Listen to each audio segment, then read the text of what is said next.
Manchester United, അതായത് ഇതാ ഈ ടീം മാഞ്ചസ്റ്റർ യുണൈറ്റഡ് വിലപ്പെട്ട 3 പോയിന്റ് നേടിയിരിക്കുന്നു. അതും എവേ ഗ്രൗണ്ടിൽ പോയിട്ട് ചെൽസിയുടെ ഹോം ഗ്രൗണ്ടായ സ്റ്റാംഫോർഡ് ബ്രിഡ്ജിൽ പോയിട്ട് മാഞ്ചസ്റ്റർ യുണൈറ്റഡ് 1-0 ചെൽസിയെ കീഴ്പ്പെടുത്തിയിട്ട് വിലപ്പെട്ട 3 പോയിന്റ് നേടിയിരിക്കുന്നു. ഇക്കഴിഞ്ഞ തിങ്കളാഴ്ച ലീഡ്സിനെതിരെ ഉണ്ടായി തോൽവി. ആ തിങ്കളാഴ്ച, ഇത് കടന്നത് ശനിയാഴ്ച, ഒരാഴ്ചയിൽ തന്നെ 2 കളി വരുന്നത്. എന്നിരുന്നാൽ പോലും ആ തോൽവിയുടെ ക്ഷീണം ചെൽസിയിൽ അങ്ങനെ തീർത്തു എന്ന് വേണം പറയാം. മാഞ്ചസ്റ്റർ യുണൈറ്റഡ് വലിയ ഭയങ്കരമായ കളി കളിച്ച് ജയിച്ചു എന്ന് ഞാൻ പറയില്ല. സ്റ്റാറ്റ് നോക്കിയാൽ മതി, മനസ്സിലാവും. 40% മാത്രമേ ബോൾ പൊസിഷൻ യുണൈറ്റഡിന് ഉണ്ടായിരുന്നുള്ളൂ. ചെൽസിക്ക് 60% ബോൾ പൊസിഷൻ ഉണ്ടായിരുന്നു. അത് ഒരു കാര്യം. പിന്നെന്ന് പറഞ്ഞാൽ യുണൈറ്റഡ് ആ കൂടി 4 ഷോട്ടേ അടിച്ചിട്ടുള്ളൂ, 1 ഷോട്ട് ഓൺ ടാർഗറ്റ് അടിച്ചിട്ടുള്ളൂ. ആ ഒരൊറ്റ ഷോട്ട് ഓൺ ടാർഗറ്റ് ഗോളാക്കി മാറ്റി. ചെൽസി ആണെങ്കിൽ 20 ഷോട്ട് അങ്ങോട്ട് അടിച്ചിട്ടുണ്ട്, 1 ഷോട്ട് ഓൺ ടാർഗറ്റ്, ഗോളൊന്നുമില്ല. ഇത് ഈ സ്റ്റാർട്ടർ വെച്ചിട്ട് ഞാൻ പറഞ്ഞത് ഭീകരമായ കളി മാഞ്ചസ്റ്റർ യുണൈറ്റഡ് പുറത്തെടുത്തിട്ടില്ല എന്നാണ് എനിക്ക് പറയാനുള്ളത്. കാരണം ആ കൂടി 4 shot, 1 shot on target, 40% ball position. ഇമാതിരി ഇതൊക്കെ വെച്ചിട്ടാണ് മാഞ്ചസ്റ്റർ യുണൈറ്റഡ് കളിച്ചത്. പിന്നെ മാഞ്ചസ്റ്റർ യുണൈറ്റഡിൻ്റെ ഡിഫൻസിൽ മഗ്വയർ ഇല്ല, മാർട്ടിനസ് ഇല്ല, പരിക്ക്, സസ്പെൻഷൻ, അതൊക്കെ കാരണം ഹെവനും മസ്രോയൊക്കെയാണ് പിന്നമ്പുറം കാത്തത്. എന്നിട്ട് പോലും ചെൽസിക്ക് അവരുടെ ഹോം ഗ്രൗണ്ടിൽ ഒരു ഗോൾ അടിക്കാൻ പറ്റില്ല എന്നുള്ളത് ചെൽസിയുടെ ക്വാളിറ്റിയുടെ കുറവെന്ന് ഞാൻ പറയും. സ്കൂൾ വിട്ടതുപോലെ കുറേ പിള്ളേർ ചെൽസിക്കുണ്ട്, കുറേ പൈസ, എത്ര ബില്യണോ എന്നിട്ടാണ് ചിലവാക്കിയിരിക്കുന്നത് ചെൽസിയുടെ ഇതിൽ. എന്നിട്ട് യുണൈറ്റഡിൻ്റെ 2ാം നിര ഡിഫൻസായിട്ട് മുട്ടാൻ പറ്റിയില്ല എന്ന് പറയുമ്പോൾ, ഒരു ഗോൾ അടിക്കാൻ പറ്റില്ല എന്ന് പറയുമ്പോൾ, അത് വളരെ ചിന്തിക്കേണ്ടിയിരിക്കുന്നു. ചെൽസി മാനേജ്മെൻറ്റും ആൾക്കാരും ചിന്തിക്കുന്നുണ്ടോയെന്ന് കണ്ടറിയാം. പിന്നെ അടുത്തത് എന്തോ ഞാൻ പറയാൻ വേണ്ടി ഉദ്ദേശിച്ചിട്ടുണ്ടായിരുന്നു, അത് പോയി. എനിവേ, മാഞ്ചസ്റ്റർ യുണൈറ്റഡ് വിജയത്തോടു കൂടി 58 പോയിന്റ് അങ്ങോട്ട് 58 പോയിന്റോട് കൂടി 3ാം സ്ഥാനത്ത് നിൽക്കുന്നു. ചാമ്പ്യൻസ് ലീഗ് ഏതാണ്ട് ഉറപ്പിച്ച പോലെയാണ്.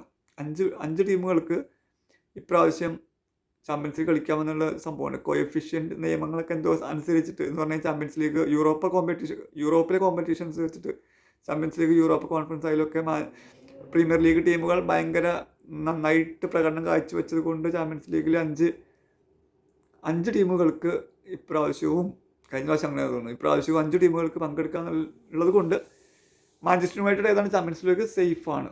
കുറച്ചധികം നാളുകൾക്ക് ശേഷം പിന്നെയും ഓൾഡ് ട്രാഫോർഡിൽ ചാമ്പ്യൻസ് ലീഗിൻ്റെ രാവുകൾ വരാൻ പോകുന്നു. ചാമ്പ്യൻസ് ലീഗിൻ്റെ അൻപൊക്കെ ഉയരാൻ പോകുന്നു. നല്ലൊരു കാര്യമാണ്. അപ്പോൾ ഇതാണ്. പിന്നെ എടുത്തു പറയേണ്ടത് 43ാം മിനിറ്റിൽ മത്തിയാസ് കുഞ്ഞയാണ് മാഞ്ചസ്റ്റർ യുണൈറ്റഡിന് വേണ്ടിയിട്ട് വിലപ്പെട്ട 3 ഗോൾ നേടിത്തന്ന ആ ഗോൾ നേടിയത്. അസിസ്റ്റ് കൊടുത്തത് ബ്രൂണോ ഫെർണാണ്ടസ്, കളിയിലെ താരവും ബ്രൂണോ ഫെർണാണ്ടസ്. 18 അസിസ്റ്റായി ബ്രൂണോ ഫെർണാണ്ടസ് ഈ സീസണിൽ.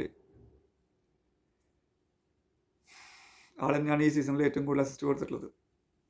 എന്നുവെച്ചാൽ 18 ഗോൾ അവസരങ്ങൾ ബ്രൂണോ ഫെർണാണ്ടസ് ഇനി സീസൺ കഴിയും 5 മത്സരമാണ് ഉണ്ടാക്കിയെടുത്തിട്ടുണ്ട്. പ്രീമിയർ ലീഗിൽ ഓൾ ടൈം അസിസ്റ്റ് കൊടുത്തിട്ടുള്ളത് തിയറി ഓൺറി 2002-2003 സീസണിലും, പിന്നെ സെയിം 20 തന്നെ കെവിൻ ഡി ബ്രൂയിന 2019-20 ആ സീസണിലായിട്ടാണ്. ഇവരാണ് രണ്ടുപേരാണ് ഓൾ കോമ്പറ്റീഷൻ പ്രീമിയർ ലീഗിൽ ടോപ്പിൽ നിൽക്കുന്നത്.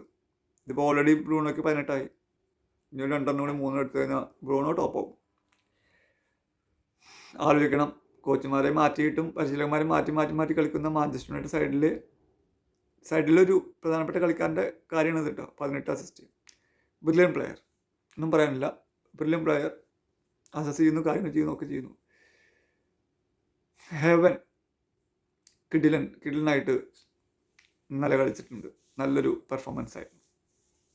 പിന്നെ ഇംഗ്ലണ്ടിൻ്റെ അത് മെയിനുൻ്റെ ഒക്കെ ഒരു കളി കാമൻ കമ്പോസ്റ്റാണ്.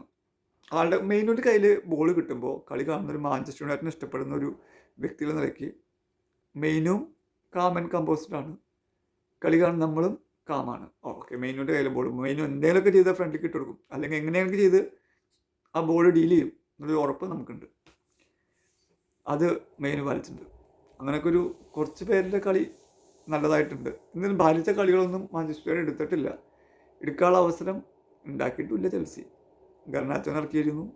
2 ടീമുകൾ, ഒന്ന് ഗർനാച്ചോ ഒന്ന് മൗണ്ട് ചെൽസിയുടെ താരമായിരുന്നു, ഗർനാച്ചോ മാഞ്ചസ്റ്റർ യുണൈറ്റഡിൻ്റെ താരമായിരുന്നു. രണ്ടുപേരും ഇറക്കിയിരുന്നു. എന്തായാലും മാഞ്ചസ്റ്റർ യുണൈറ്റഡ്, ചെൽസിയുടെ സ്ഥിതി പരിതാപകരമാണ്. ചെൽസി ഇപ്പോൾ നിൽക്കുന്നത് 3 യുണൈറ്റഡ്, 4 ആസ്റ്റൺ വില്ല, 5 ലിവർപൂളാണുള്ളത് തോന്നുന്നു. 6ാം സ്ഥാനത്താണ് നിൽക്കുന്നത് ചെൽസി 48 പോയിൻറ്റോട് കൂടി. 52 പോയിൻറ്റ് ലിവർപൂള്, ചെൽസിക്ക് 48, തൊട്ട് താഴെയുള്ള ബ്രെൻഫോർഡ് 48, എവർട്ടണ് 47. അങ്ങനെ പോയിന്റ് ഇങ്ങനെ വരുന്നുണ്ട്. 11ാം സ്ഥാനത്ത് കിടക്കുന്ന സണ്ടർലൻഡിന് 46 പോയിന്റ് ഉണ്ട്. 11ാം സ്ഥാനത്ത് കിടക്കുന്ന സണ്ടർലൻഡിന് 46 പോയിന്റ് ഉണ്ട്. അപ്പോൾ ആലോചിക്കണം, സണ്ടർലാൻഡ് ജയിച്ചാലും ചെൽസിനെ മറികടക്കും. അങ്ങനെയാണ് അവസ്ഥ. അത് കാരണം ചെൽസിക്ക് ഒരു ചാമ്പ്യൻസ് ലീഗ് യോഗ്യത നേടണമെങ്കിൽ ഒന്നും കൂടി വേർക്കേണ്ടി വരും. 5 സ്ഥാനങ്ങളുണ്ട്, എന്നാൽ പോലും വേർക്കേണ്ടി വരും. അങ്ങനെയൊക്കെയാണ് കാര്യങ്ങളുടെ അവസ്ഥ. ഇപ്പം എന്തായാലും മാഞ്ചസ്റ്റർ യുണൈറ്റഡ് ജയിച്ചു. As A Manchester United supporter സന്തോഷമുണ്ട്. പ്രീമിയർ ലീഗ് ഇത്ര നാൾ പ്രീമിയർ ലീഗ് കളിച്ച് ചാമ്പ്യൻസ് ലീഗിന് കളിക്കാനുള്ള യോഗ്യതയുള്ള ടീമാണ് മാഞ്ചസ്റ്റർ യുണൈറ്റഡ്. അറിയാം, പാരമ്പര്യം വെച്ചിട്ട്. പക്ഷേ അവർ മര്യാദയ്ക്ക് കളിക്കുന്നില്ല, കാര്യങ്ങൾ ഡീൽ ചെയ്യുന്ന പോയിട്ടാണെന്നില്ല. അത് കാരണം ചാമ്പ്യൻസ് ലീഗ് കിട്ടുന്നുണ്ടായിരുന്നില്ല. ഇപ്പോൾ പിന്നെയും ചാമ്പ്യൻസ് ലീഗിൻ്റെ ഒരു അവസ്ഥയിലേക്ക് എത്തിക്കൊണ്ടിരിക്കുന്നു. ഇതുപോലെ തന്നെ പോവുക. ഇനിയുള്ള കളികളൊന്നും അധികം തോക്കാതെ ഇരിക്കാൻ വേണ്ടി നോക്കുക.